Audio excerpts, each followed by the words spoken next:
Oi, meu nome é João e esse é o nosso trabalho da disciplina de Sistemas Operacionais do curso de Sistema de Informação da USP. Um sistema operacional, a grosso modo, é um conjunto de objetos. Mas afinal, o que significa a gente dizer isso? O que exatamente são esses objetos? Os objetos que formam um sistema operacional nada mais são do que um conjunto de hardware e software, que são gerenciáveis por esse sistema enquanto recurso. Não é exagero dizer que, na verdade, esses objetos não representam apenas o sistema operacional, mas sim o computador como um todo, porque a parte de hardware seriam a memória, o processador, entrada e saída, etc. Enquanto o software seriam os arquivos, o banco de dados e até mesmo os próprios processos. Quando a gente fala sobre manter a integridade de um sistema, muitas vezes a gente associa a ideia de existirem mecanismos que vão impedir que fatores externos afetem esse sistema. Mas na verdade, o cuidado que a gente está tomando é com a parte interior desse sistema. Então a gente precisa garantir que os objetos que foram citados devem estar protegidos uns dos outros, de forma que os recursos atribuídos a uma thread fiquem controlados de forma apropriada, dando o acesso de forma correta. Esse conceito é chamado de POLA, que seria em português o princípio da menor autoridade, o que garante que os recursos alocados sejam os mínimos necessários para um dado processo, de forma que seja mais fácil identificar e controlar esses acessos.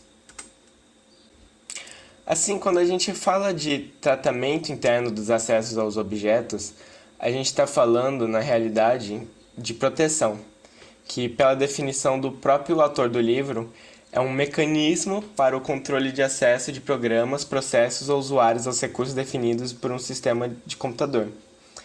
Ou seja, resumindo, a gente está tratando da integridade do sistema e da preservação dos seus próprios dados. Para facilitar o entendimento dos conceitos que formam diferentes mecanismos de proteção, vamos imaginar que a gente está organizando um evento de tecnologia para uma faculdade, e nesse evento vão existir diversos tipos de acesso. Então, uma pessoa comum vai ter acesso à área pública do evento. Já alguém da staff, como por exemplo um técnico de áudio, vai ter que ter acesso à área mais restrita do evento, por exemplo, uma cabine de audiovisual. E dá para perceber que essa analogia funciona bem, porque a nossa ideia é permitir que cada indivíduo tenha acesso ao que for necessário, mas sem extrapolar o que realmente é preciso. Então, por exemplo, não tem o porquê o público comum ter acesso à cabine de audiovisual e não tem porquê o técnico de som ter acesso, por exemplo, ao camarim dos palestrantes. Quando a gente define bem uma área de acesso, quando ocorrer algum erro, vai ficar muito mais fácil da gente saber onde está localizado esse erro e mais fácil de descobrir o porquê esse erro aconteceu. De um modo mais formal e ainda avançando um pouco no tópico, quando a gente fala de proteção, a gente diz que a importância dela é garantir que cada componente do programa tenha acesso ao recurso que foi definido na política aplicada a esse sistema. Mas o que é essa política? Quando a gente está falando de política, a gente está falando de regras que foram estabelecidas pelo sistema operacional para definir o uso dos recursos. Porém, apenas a política não é o suficiente. A gente precisa de um jeito de aplicar e monitorar essas regras. Assim surgem os mecanismos, que são basicamente aplicações das políticas. Dentro da nossa analogia, a política seriam as diferentes categorias de acesso, por exemplo, staff, público geral e a palestrante, porque é muito bem dividido e é isso que rege os recursos do nosso evento, como os locais de acesso, por exemplo. Já os mecanismos seriam as formas como a gente controla esse acesso. Então, por exemplo, como que a gente vai controlar esse acesso? Vai ser por lista? Vai ser por credencial? Vai ser por ponto eletrônico? Ou seja, existem muitos jeitos da gente fazer isso. Como já vimos, um sistema operacional depende de objetos, e cada um desses objetos são disponibilizados para o sistema operacional através de uma operação válida. Então, por exemplo, como leitura ou escrita. A partir disso, a gente vai chamar de direito justamente a permissão de realizar uma dessas operações válidas em cima de um objeto em questão. Dessa forma, surge um outro conceito que é importantíssimo para a parte de proteção, que é o conceito de domínio. Um domínio nada mais é do que um conjunto de pares objeto-direitos. Dessa forma, dá para definir os tipos de operações que podem ser realizados em um objeto a partir de tal domínio. Nesse exemplo, a gente vai ter esse domínio D1. Então, dado um processo que pertence a esse domínio D1, nós vamos ter acesso à leitura do objeto F, mas a gente não vai ter acesso à escrita, por exemplo. Já no D2, a gente vai ter acesso à leitura e escrita e vamos ter acesso a um outro objeto F que a gente vai poder usar o print. Se a gente tratar o domínio como se fosse uma relação entre nível de acesso e uma dada área, a gente pode fazer uma matriz disso. Então vamos supor que a gente tem um visitante. Logo ele terá acesso a ver o palco, que está representado na linha de visitante.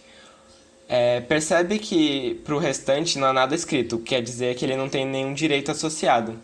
Já o palestrante ele pode apresentar no palco, é um direito diferente. Não tem o porquê ele assistir a própria palestra, certo? Então ele só tem direito de apresentar. Mas ao camarim, que o visitante não tem direito a nada, ele pode entrar e usar. E a mesma coisa com o técnico de áudio. Ele só pode acessar a parte que está referente ao trabalho dele. No caso, a mesa de som.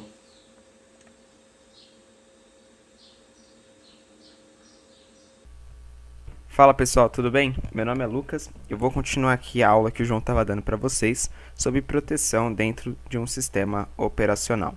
Então, como a gente viu a importância que é ter essa proteção garantida dentro do nosso sistema operacional.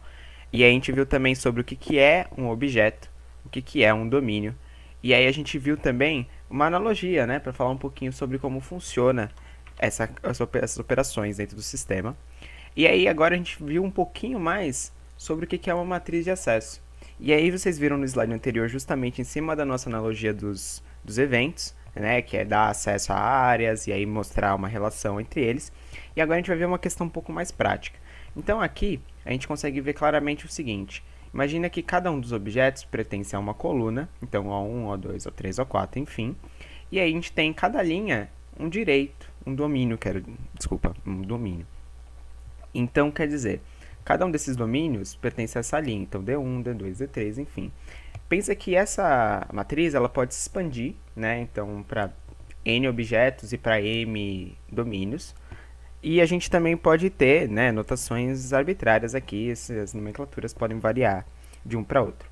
E assim, é muito fácil, na verdade, a gente conseguir enxergar as permissões que existem dentro desse sistema através dessa matriz. Então aqui claramente a gente consegue ver que o quê? Quando a gente tem um domínio D1, a gente tem o direito de leitura em cima do objeto A1.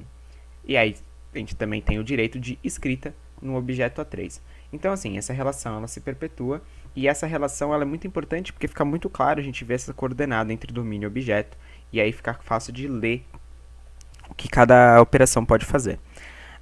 Além disso, né, é importante a gente ressaltar o seguinte, quando a gente está falando de direito sobre um objeto, a gente não está falando apenas de um direito específico, a gente pode falar de um conjunto de direitos. Então, por exemplo, aqui no domínio D2, a gente consegue enxergar que ele tem o direito de escrita e de leitura no objeto O1. Então, quer dizer, esse número pode ser maior que 1, isso não necessariamente significa que, né? Então, quando a gente fala de conjunto de direitos, a gente está falando talvez até de conjunto vazio, mas a gente também está falando aqui de um conjunto de tamanho variado. E também é importante a gente falar o seguinte, a gente fala muito de leitura e escrita, que são duas operações muito comuns, né, quando a gente fala de objetos, porque fala de arquivos e fala de banco de dados, por exemplo, mas essas operações elas podem variar. Então, por exemplo, aqui no nosso domínio D3, a gente tem o print no objeto A2, e assim, é muito fácil. A gente pode deduzir que esse objeto A2 nada mais é do que uma impressora, por exemplo. Então, essa operação print está ligada a isso. Então, assim, as operações que são feitas, elas realmente variam, né? Porque, como a gente viu, o objeto pode ser tanto um hardware, como pode ser um software. Então, a gente pode ter as mais variados tipos de direitos que podem ser dados, tá? Então, assim, por fim de tudo, é importante a gente entender o seguinte, qual que é a importância dessa matriz de acesso? Então, uma vez que a gente tem isso muito bem delimitado, a gente consegue enxergar cada um dos direitos, a gente vai justamente fazer uma implementação em cima dessa matriz de acesso. Então, o mecanismo nada mais é do que implementar o que essa matriz de acesso está nos dizendo, de forma a garantir que cada uma dessas coordenadas realmente seja obedecida dentro do sistema, baseado nas políticas que a gente adotou. Beleza? Então, vamos seguir um pouquinho em frente e falar o seguinte. Aquela estrutura de matriz de acesso é uma estrutura básica, ela está pertencente sempre ao sistema, mas a gente também tem a chance de fazer operações entre domínios. A gente vai ver isso um pouquinho melhor nos próximos slides. Mas o que isso implica? Isso significa que a gente pode ter troca de domínios, né, dentro de um processo, por exemplo. Então, um processo pode mudar de um domínio 1 para um domínio 2 no meio da sua execução. Isso implica numa operação entre os domínios de troca. Isso significa que os processos, durante essa troca de domínios, pode tanto conseguir novos direitos, como também ele consegue perder direitos por algum motivo que o sistema fala. A gente vai falar um pouquinho sobre revogação de direitos mais para frente, mas é legal a gente já ter essa intuiçãozinha, né? Porque é uma coisa muito importante dentro do nosso sistema, que é entender como esses direitos podem ser manipulados durante a execução. Beleza? Então, assim, quando a gente está falando de matriz de acesso, a gente está falando também de algumas operações adicionais que podem ser feitas, elas são mega importantes. Então, é importante prestar atenção nessas 3 operações, porque cada uma delas tem uma peculiaridade e a gente vai entender melhor como elas funcionam. Então, vamos começar pela copy, que é a mais simples delas, que, como o nome já sugere claramente, é a habilidade de você copiar os direitos sobre um objeto de um domínio para outro. O que isso significa, né? Então, vamos supor aqui essa nossa matriz. Então, vamos supor que o domínio D1 tenha sobre o objeto O3 essa operação. Quando a gente fala que ele tem a possibilidade de copiar, a gente fala que ele está denotado por esse asterisco aqui. Então, nesse caso aqui, o que a gente está falando? A gente está falando que o domínio D1 tem a possibilidade de copiar os seus direitos para outros domínios dentro desse objeto. Então, nesse caso específico, ele já tinha o direito write. Então, a gente pode usar colocar esse write em outros lugares, como, por exemplo, para o domínio D3. Então, é justamente isso que o nome implica mesmo. Então, a gente consegue copiar, né, os direitos de um lugar para outro. É uma pequena observação, né, assim, coisa bem simples, é que quando a gente faz essa operação, quando a gente copia, ela perde essa característica de cópia, né? Essa característica de cópia, ela está atrelada única e exclusivamente ao D1. Então, quando passa para D3 o write, ele não vem junto com essa cópia, tá? Então, é basicamente isso, é bem simples, bem tranquilo de entender. Então, o copy é denotado por um asterisco, isso é bem importante, é legal lembrar, porque quando bate o olho, você já vê um asterisco, você já sabe que você está falando de uma cópia, beleza? Então, a gente tem a outra operação, que é a operação de owner, né? Para a gente entender um pouquinho melhor o que é esse owner, né? Antes de a gente entrar no exemplo, a gente entender pela analogia, né? O que isso significa? Quando a gente fala de habilidade de adicionar e remover um direito, é como se a gente estivesse falando, por exemplo, do chefe de sessão ou de uma área restrita do nosso evento. Então, quer dizer, ele tem essa possibilidade de, para um dado lugar, um dado objeto, ele consegue tanto dar acesso quanto tirar acesso. Isso é mega importante. Então, por exemplo, vamos falar aqui no caso de D3, ele é o owner desse objeto O2 que a gente está falando aqui em cima. Isso significa que o D3 ele tem a possibilidade de modificar acessos em qualquer um desses lugares. Então, ele pode tanto adicionar direitos aqui, por exemplo, dar o print aqui, como ele também pode simplesmente tirar esses direitos. Então, ele tem essa possibilidade de justamente ser o dono, né, desse objeto e poder manipulá-lo dentro das operações no sistema. Beleza? É bem simples, o nome também já ajuda bastante, então, se você falar de owner, é só lembrar do dono, e aí você já sabe como ele funciona. E aí, por fim, mas não menos importante, a gente tem a operação de control, que seria o quê? Justamente o controle, que é a possibilidade de alteração de direitos de um domínio para outro. Então, na nossa analogia, né, na verdade, de uma forma geral, como é que a gente pode pensar intuitivamente nisso? É como se tivesse uma relação entre um chefe e um subordinado. Então, tudo que o subordinado faz está ligado diretamente ao que o chefe lhe permite. E aí que entra aquela nossa operação que a gente falou. Então, aqui nas nossas colunas, a gente pode ter não só apenas objetos, como a gente pode ter também um domínio. Então, você imagina que a gente tem aqui um domínio D1, que cria uma nova coluna aqui do lado, tá? Então, a gente pode fazer operações em cima desse D1, dado de ter direitos. Então, vamos supor que o D2 recebe esse direito de control. Então, o que isso quer dizer? Quer dizer que, todas as operações que são realizadas por D1, né, todos os direitos que são concedidos a D1, ele tem que passar por D2. Então, D2 tem o direito de acesso ao controlar o que D1 pode fazer ou não. Essa operação é bem interessante porque ela mostra bem que a relação entre domínios pode realmente existir. Beleza? Então, ter isso na cabeça, entender sobre o copy, sobre o owner e sobre o control é mega importante. E aí, bola pra frente, porque isso daí é uma pequena parte dessa grande estrutura aí. Bom, uma vez que a gente tem essa matriz de acesso, a gente agora está querendo ver como que a gente vai implementar essa matriz de acesso, porque como a gente falou, ela é uma representação que precisa ser passada para o mecanismo. O mecanismo ele tem que ter essa possibilidade. Então, o primeiro jeito de talvez fazer isso é por uma tabela global, que na verdade nada mais nada menos do que é uma matriz simples, né? Então, em cada um desses espaços, ele armazena essa relação tripla entre um objeto, um domínio e um conjunto de direitos. Então, como eu disse, um conjunto de direitos. Então, pode ter mais de um direito ligado. É um esquema bem simples, é bem intuitivo. Então, quando a gente está, por exemplo, querendo executar uma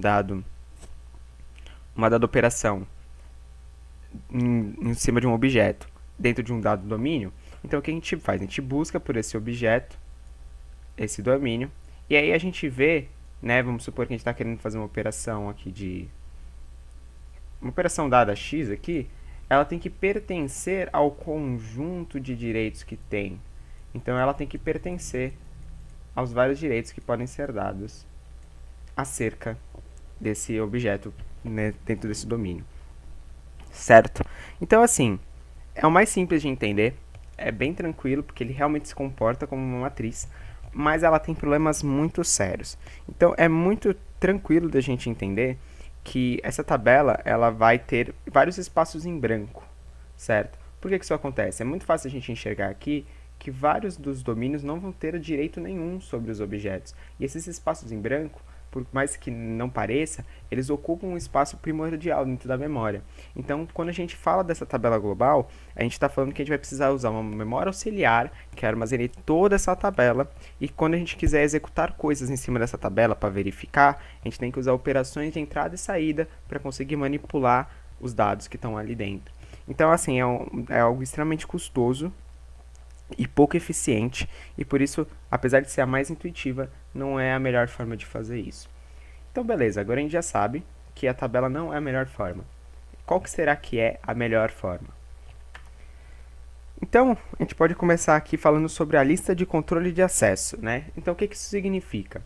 A gente está encarando aqui as colunas, né? As colunas de cada uma da matriz, né? Cada uma das colunas da matriz, que seriam os objetos.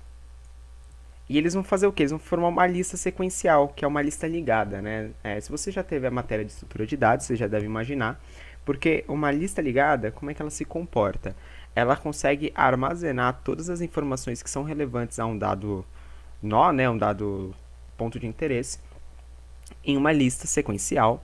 E essa lista ela é muito pouco custosa se comparada, por exemplo, com uma matriz, porque ela só vai guardar aquilo que é importante e é primordial, e ela vai ligando uma na outra, por isso que nós chamamos de lista ligada. Então, essa lista sequencial ela vai ser formada por pares ordenados, domínio e o conjunto de direitos ligados a esse domínio. Então, aqui no desenho é muito fácil a gente enxergar isso. Então, por exemplo, se a gente for olhar lá na matriz, o que acontece? O objeto O1, ele tem no domínio 1, que tem direito sobre ele, e os direitos que ele tem são de leitura. E aí a gente tem, por exemplo, o domínio D2, que vai ter as operações de leitura e escrita em cima desse objeto.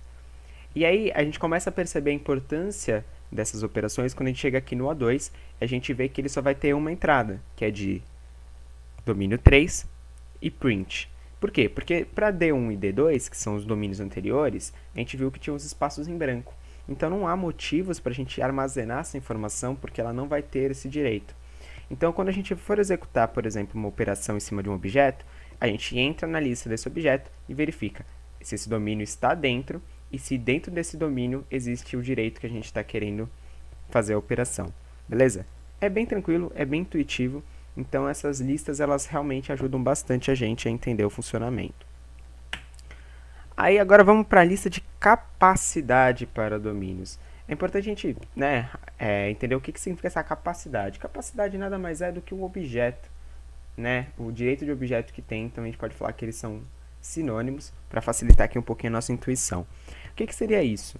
Na lista anterior, a gente estava considerando cada uma das colunas como uma lista ligada sem entradas vazias. E aqui a gente está falando das linhas daquela matriz. Então a gente está falando aqui do domínio que é dado, né? E esse domínio, cada um dos domínios vai possuir essa lista sequencial também de pares ordenados. Um objeto que ele tem o direito e o conjunto de direitos que ele tem. Então, da mesma forma, a gente consegue entender aqui que o D1 vai ter acesso sobre o objeto A1 para leitura. E aí, isso daí vai seguindo, bem parecido com o que era o anterior. Então, a grosso modo, os dois se comportam de uma forma muito parecida, eles têm o mesmo intuito, porém, na prática, eles diferem em qual é o ponto de entrada que eles vão olhar. Se eles vão olhar para o objeto e procurar pelo domínio que ele pertence, ou se a gente já vai entrar pelo domínio e olhar pelo objeto que ele quer fazer a operação dentro. Beleza? Mas, na prática, os dois eles são com o mesmo intuito. Por fim, mas não menos importante, a gente tem a operação de lock key, que, apesar de ser um pouquinho diferente, ele é como se fosse um sistema híbrido, porque ele considera tanto os objetos quanto os domínios. Como que ele funciona na prática, né? Então, o que acontece é o seguinte, imagina que você tem uma lista, só que são de bits exclusivos. Como que se comporta esses bits exclusivos? Então, vamos supor que a gente tem os nossos objetos, e esses objetos eles não podem ser acessados por qualquer um, certo? Então, a gente tem que ter a preocupação de travar esses objetos para que não seja acessado de forma indevida.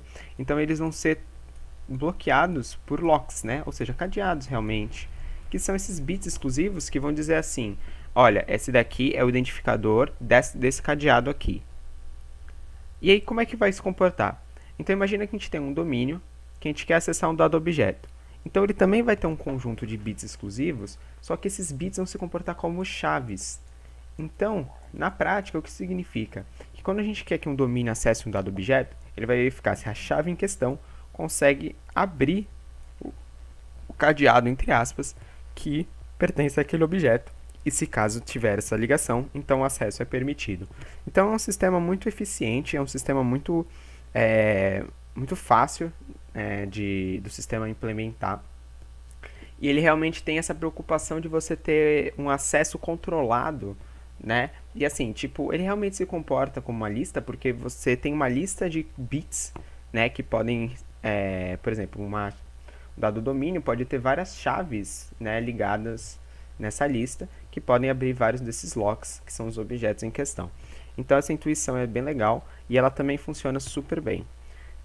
Então, beleza, a gente agora já viu as várias formas que a gente pode implementar, a gente já viu sobre como essa matriz de acesso é importante e sobre como dar acesso é importante. Só que além de dar acesso, a gente está tendo que considerar uma outra questão. Quando a gente fala de sistema operacional, a gente fala de um sistema que geralmente é dinâmico.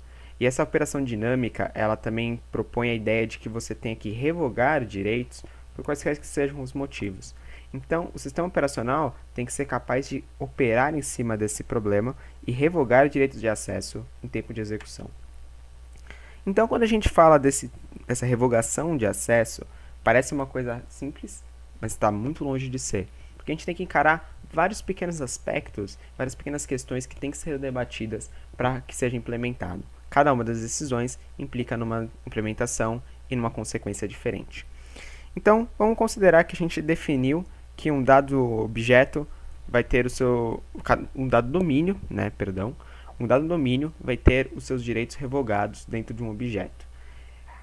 Esses direitos vão ser perdidos imediatamente ao identificar essa perca, ou a gente vai ter um momento que ela vai acontecer, né? Então a gente adia isso e aí a gente espera. Grande questão é quando que acontece esse adiamento, né? Quanto tempo vai ser adiado esse processo? A grosso modo, o sistema de adiado é muito melhor. Por quê?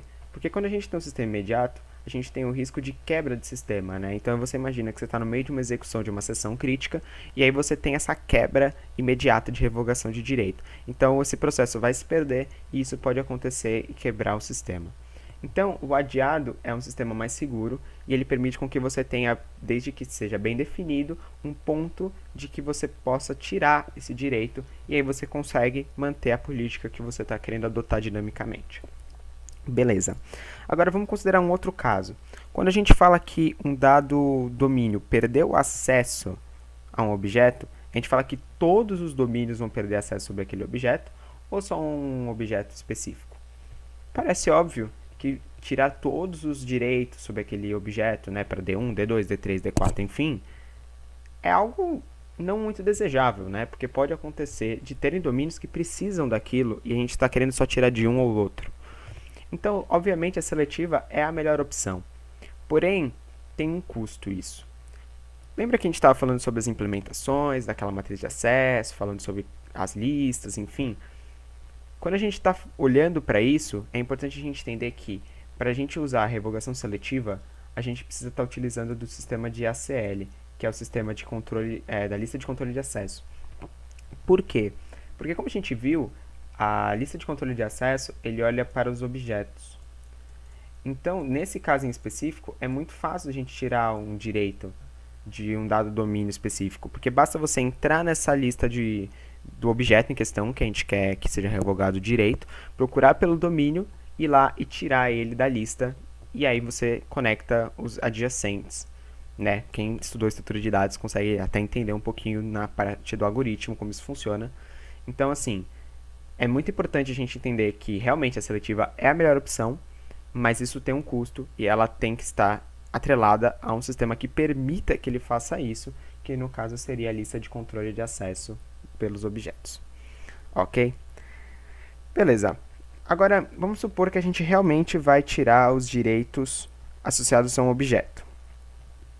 A gente pode tirar uma parte deles ou todos eles. Mais uma vez, é intuitivo a gente entender claramente de que você ter a possibilidade de tirar apenas um subconjunto desses direitos parece mais vantajoso, porque pode ser algum tipo de acesso indevido que foi dado a mais, ou alguma operação pontual que foi necessária, e aí revogar esses direitos deveria ser uma possibilidade clara. E você ter uma implementação total também pode ter esse custo de você precisar depois recuperar eles e tudo mais. Inclusive, por falar em recuperar, a gente tem outra questão também. Quando a gente revoga esses direitos, ela tem um caráter permanente ou a gente pode tirá-las por um tempo e eventualmente recuperar esses direitos? Obviamente, a implementação temporária é a melhor, porque a gente pode eventualmente precisar novamente desse direito de acesso a um dado objeto, e aí a gente vai precisar buscar por ele. Se fizer de uma forma permanente, isso pode ter alguns custos a mais. Então, assim, quando a gente fala de revogação, a gente está falando de vários pequenos aspectos que tem que ser levados em conta e também tem que ser levado em conta a implementação do nosso sistema para que eles se comportem de acordo com essa ordem de revogação. Beleza? Então, até agora, a gente está falando muito sobre os como que se comporta. E aí agora é interessante a gente entender o seguinte: quando a gente fala aqui de modelos de proteção, a gente até agora está falando muito sobre o modelo discricionário. O que isso significa? É um modelo que permite que, por exemplo, você criou um usuário dentro do seu sistema operacional e você fez um arquivo de texto. Você tem acesso a esse texto e você tem a permissão de passar esse texto para outras pessoas. Especialmente se você tiver direitos de administrador, você pode facilmente passar ele para outro usuário e deixar acesso a outro processo, enfim. Então, o usuário define o acesso aos seus arquivos e a outros recursos para outros usuários. Porém, esse modelo nem sempre funciona para todos os casos, porque aqui a gente está falando de um uso geral que pode ser bom para uso comercial, enfim. Porém, em alguns casos, a gente precisa de um modelo que seja de segurança multinível. O que isso significa? Que a gente está falando de um modelo onde o controle de acesso é obrigatório, ou seja, para você ter esse controle de acesso, você tem que ter classes muito bem definidas e você tem essas regras muito bem delimitadas dentro de cada um desses níveis. Então, esse modelo, ele tem algumas outras implicações, tem algumas outras peculiaridades que a gente vai levantar aqui como uma curiosidade, que é importante vocês entenderem, porque ele é usado em alguns lugares extremamente críticos, como hospitais, órgãos governamentais e, por exemplo, no mundo militar, que é o próximo exemplo que a gente vai dar aqui. Então, um desses modelos multinível é o modelo Bell-LaPadula. Tá? Ele foi criado justamente pelos dois pesquisadores, né, Bell e LaPadula, nos anos 70. E ele é voltado justamente para fazer com que a proteção do sistema operacional replique a estrutura militar dentro desse sistema. Então, a gente tem essas permissões ligadas diretamente a essas patentes que estão, que cada um desses usuários tem acesso, né? E esse modelo, ele tem algumas peculiaridades, como essas duas propriedades que a gente vai falar aqui. Então, é interessante a gente entender a motivação disso, conforme a gente vai vendo as propriedades. Então, vamos supor essa primeira. A propriedade de segurança simples é um processo, onde um processo no nível de segurança K, que é um nível qualquer, poderá ler apenas objetos no seu nível ou abaixo. O que isso significa? Vamos pensar um pouquinho do ponto de vista militar, né? Então, vamos supor que você é um general e você tem abaixo de você um tenente, tá? Eu também não sou especialista em patentes, mas a gente vai se ajudando aqui. Então, um general, ele está acima de um tenente dentro da hierarquia militar. Então, é fácil de entender por que ele tem que ler do seu nível ou abaixo. Então, por exemplo, um general tem um documento classificado, secreto, que ele tem acesso. Porém, o tenente abaixo dele não pode ter acesso a esse documento. Então, por isso, o tenente só pode ler do seu nível para baixo. Isso faz todo sentido prático, assim como o general também pode ler todos os relatórios feitos pelo tenente para ele e assim sucessivamente. Então, essa intuição de do nível para baixo é algo que, inclusive, remete ao que a gente já tinha visto.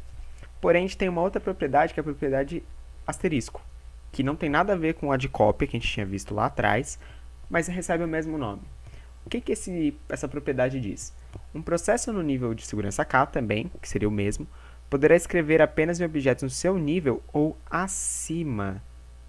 Parece contraintuitivo, né? Quer dizer, você teoricamente só pode ter acesso a documentos que você olha para baixo, mas você só pode escrever aqueles que estão acima de você, que são aqueles que você teoricamente nem tem acesso. Mas faz todo sentido, porque olha só, se a gente olhar do ponto de vista militar de novo. Então vamos supor que esse general, que tem um tenente abaixo dele, vai precisar escrever um relatório para seus superiores, né? E esse relatório vai ter informações relacionadas aos documentos que ele já leu. Então esse documento vai ter informações talvez confidenciais, informações de caráter de segurança nacional, enfim. Ele vai ter um nível de segurança muito elevado. A gente precisa garantir que esse documento que está sendo escrito seja lido pelas pessoas certas. Então, esse tenente, que teoricamente não tem acesso aos dados que o general tem, não pode